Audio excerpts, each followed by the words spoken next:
ADHD एक fashion बन गया है, ये क्या चक्कर है हिरा? हर बच्चा आके कह रहा है मुझे ADHD है।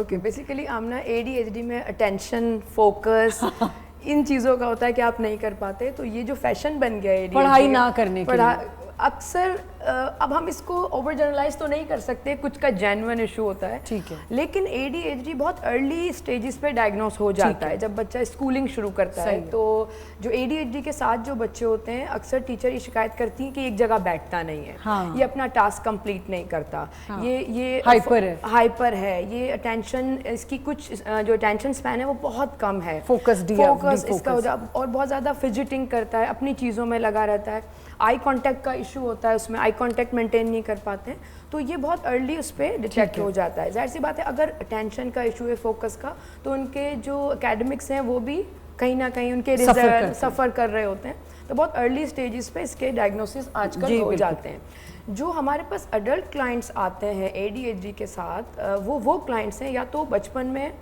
डायग्नोस नहीं हो सके और अभी जाके उनको अभी होता है, एडल्ट होते हैं जो ADHD के साथ होते हैं, मगर अक्सर मिस डायग्नोस इस तरह हो रहा होता है कि देखें आजकल हमारा अटेंशन स्पैन वैसे ही कम हो गया, रील्स देख आप 2 घंटे की मूवी देखना अजाब लगता है, क्योंकि वो फौरन जो इंस्टेंट वो है ना, रिवॉल्व 3 सेकंड्स, हाँ, तो हमारा लिम्बिक सिस्टम हमने इतना रोस्ट कर दिया है कि फौरन हम स्क्रॉल करते हैं, तो 2 या 3 घंटे की फिल्म भी हमारा उतना भी खत्म हो गया, फोकस हमारा ख़राब हो गया है, क्योंकि जाहिर सी बात है जब आप डोपामीन इतना रिलीज करवाएंगे अपने ब्रेन से इस हद तक, तो आपका फोकस कहीं ना कहीं जाएगा।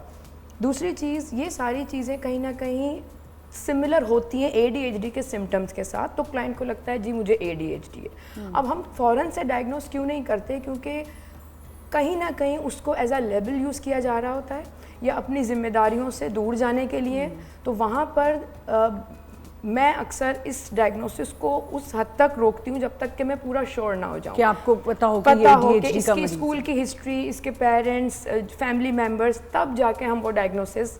अदरवाइज मोस्टली ये होता है कि वो नहीं होता, ADHD नहीं होता, जस्ट आजकल की जो ज़िंदगी का जो हमारा जो लाइफस्टाइल है उसकी वजह से आपका अटेंशन, आपका फोकस ख़राब है, may be stress, may be बहुत सारी चीज़ों में बेसिकली तो लाइफस्टाइल को ही इस वक्त हम कर सकते हैं ब्लेम, क्योंकि लाइफस्टाइल ही बहुत बुरा हो चुका है हर लिहाज से, चाहे वो, और आपने बड़ी अच्छी बात की कि people use this as an excuse कि हमें ADHD है, तो भाई अगला कह दे इसको तो ADHD है, इससे दूर हो, ये फोकस ऐसा है कि नहीं डॉक्टर साहब? देखिए बेसिकली ADHD जो है ना वो it's Gen Z, It's a Gen Z term now. It's a Gen Z term. हालांकि it's a disorder. It's a disorder. With जिसे कहते हैं ना कि हमारे पास बहुत सारे ब्रेन में ऐसे न्यूरोकेमिकल्स हैं जो कि इसमें इन्वॉल्व होते हैं, ठीक है, और इसको ट्रीट करने के लिए भी हमें स्टिमुलेंट्स की ज़रूरत होती है, आम दवाइयों से ट्रीट भी नहीं होता। अच्छा, ठीक है, it is not that easy. जो जितना आसान है इसको बोलना, उतना आसान ना तो इसको ट्रीट करना है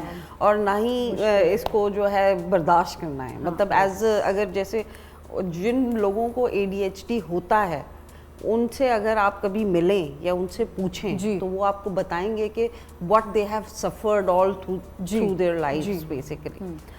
बचपन में 2 चीज़ें होती हैं जो ADHD के बच्चे, एक तो आपको अटेंशन डेफिसिट मिलेगा, मतलब नहीं अटेंशन डेफिसिट, मतलब वो फोकस नहीं कर सकेंगे बच्चे, ठीक है, और हाइपर एक्टिविटी होगी। अच्छा, जैसे अभी यहाँ बैठा है बच्चा, फिर 2 सेकंड के बाद वहाँ बैठा है, फिर वहाँ बैठा है, फिर उछल के उधर चला गया, फिर मतलब वो आपको क्लिनिक में जब ADHD का बच्चा आता है तो हमें पता होता है हमें ये बच्चा ADHD हाँ ये ADHD का है।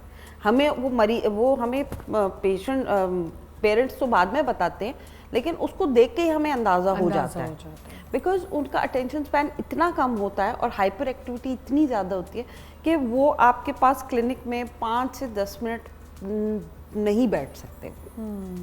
It's very difficult for them to sit. अच्छा, उसका जो ट्रीटमेंट ऑब्वियसली दवाइयों से इसका ट्रीटमेंट होता है इनिशियली, ठीक है, थेरेपीज़ और बिहेवियर थेरेपीज़ और वो सब साथ चलती हैं। ऑब्वियसली ऑक्यूपेशनल थेरेपी है, बिहेवियर थेरेपी है, वो सारा जो है सिलसिला जो बच्चों का होता है।